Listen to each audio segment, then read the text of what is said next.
My uncle robbed his own mother 78F who has dementia and kicked me, her caregiver 21F into the streets after she passed away.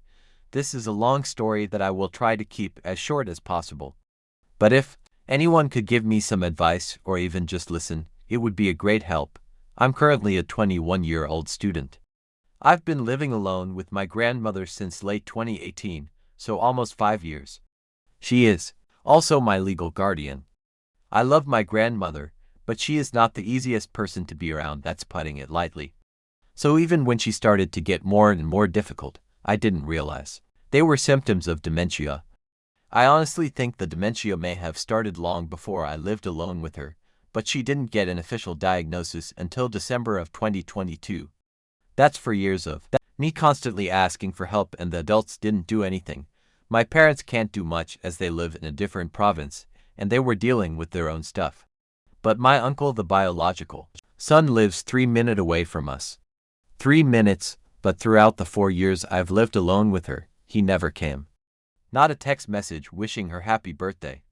The one time he came after she was diagnosed, he said he would take her to my grandpa's grave to visit, but actually took her to the bank and made her sign forms regarding money transfers in her accounts, which I was looking after, because I was the primary caregiver. Early morning of January 10, 2023, I came back home to find her dead. The funeral was a week after. Right after that, my uncle told me to pack everything and leave the house. It's under his name. He plans to sell it and take all the money and other assets for himself. The house alone is 1 mil.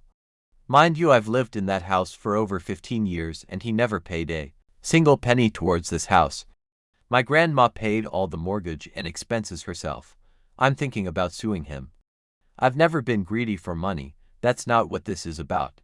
He does not deserve anything. I know there's always two sides to the story, but I promise you in the end, he's in the wrong.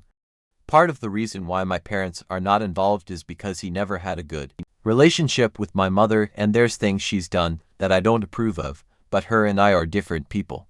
He shouldn't have treated me like this. I didn't think I had a case since the house is legally under his name, but PPL are telling me otherwise. The fact that she was my legal guardian, the years of neglect and late diagnosis, fraudulent actions with the bank, illegally kicking me out without enough notice, the list goes on. I'm not sure why I posted this on here, maybe to get an outside opinion on what I should do, or if I even have a case.